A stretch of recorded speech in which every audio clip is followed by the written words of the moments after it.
Hola, ¿qué tal? Mi nombre es Víctor Flores Santana, estudiante del 3SB1, y el día de hoy llevaremos a cabo los cálculos para un circuito trifásico, el cual está conectado en delta delta.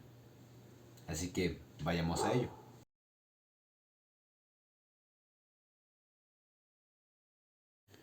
Ok, veamos el circuito. Primeramente podemos observar las fuentes, cuales tienen un voltaje de 169.70 volts pico aproximadamente, unas resistencias las cuales tienen un valor de 6 ohms y unos capacitores los cuales tienen un valor de 530.51 microfaradios aproximadamente.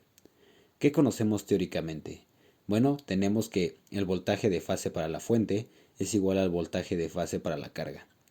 El voltaje efectivo o RMS es igual al voltaje pico entre la raíz de 2. En el caso de la impedancia del capacitor, tenemos que es 1 entre 2pi por la frecuencia entre el valor de la capacitancia. En el caso de el voltaje de línea, tenemos que es igual al voltaje de fase. La corriente de línea es raíz de 3 la corriente de fase. Y para este caso de la suma de las impedancias, sabemos que la fórmula puede ser el valor de la carga del capacitor, el valor de la carga de la resistencia entre la suma de ambos. Ok, calculemos primeramente lo que es el valor de la impedancia del capacitor. Tenemos que, una vez dada la fórmula de hace rato, tenemos que su valor sería de 5 ohms.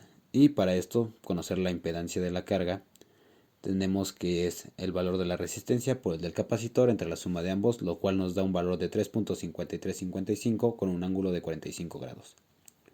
Así que también procedamos a calcular el valor del voltaje RMS, el cual nos daría un valor de 120 volts.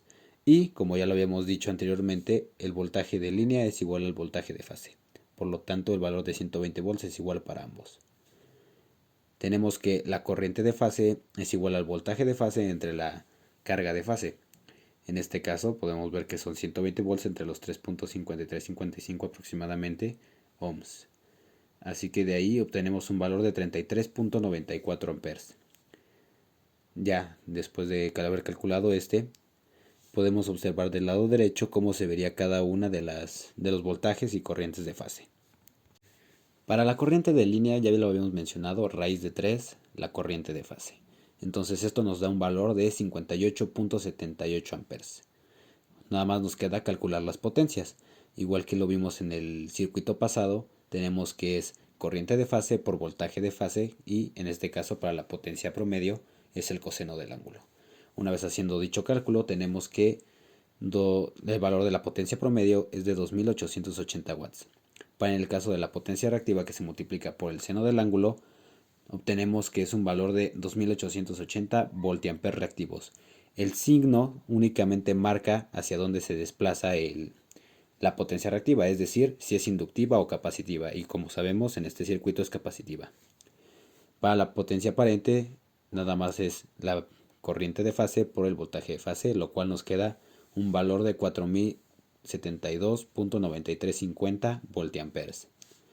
Y bueno, aquí tenemos las fórmulas que son igual que en el video pasado, tres veces el valor de las potencias de fase, lo cual nos deja con una potencia aparente de 12.218.8051 voltiamperes, para la potencia promedio 8.640 watts y para la potencia reactiva 8.640 voltiamperes reactivos, teniendo así un factor de potencia de 0.7071.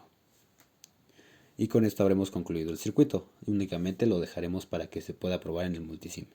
Sin embargo, para este caso específico, debido a las complicaciones del sistema, se transformó el sistema delta de la fuente a un sistema Y, por lo cual el voltaje de los 120 volts tuvo que aplicársele un valor de raíz de 3 para así poder cambiarlo. Únicamente, pero es lo mismo, incluso podemos ver que los cálculos obtenidos son los mismos.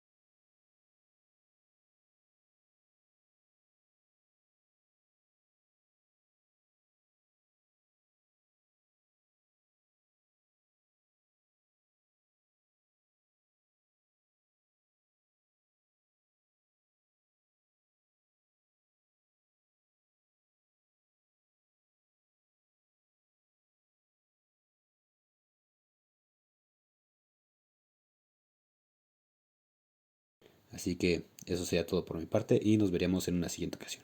Gracias, hasta luego.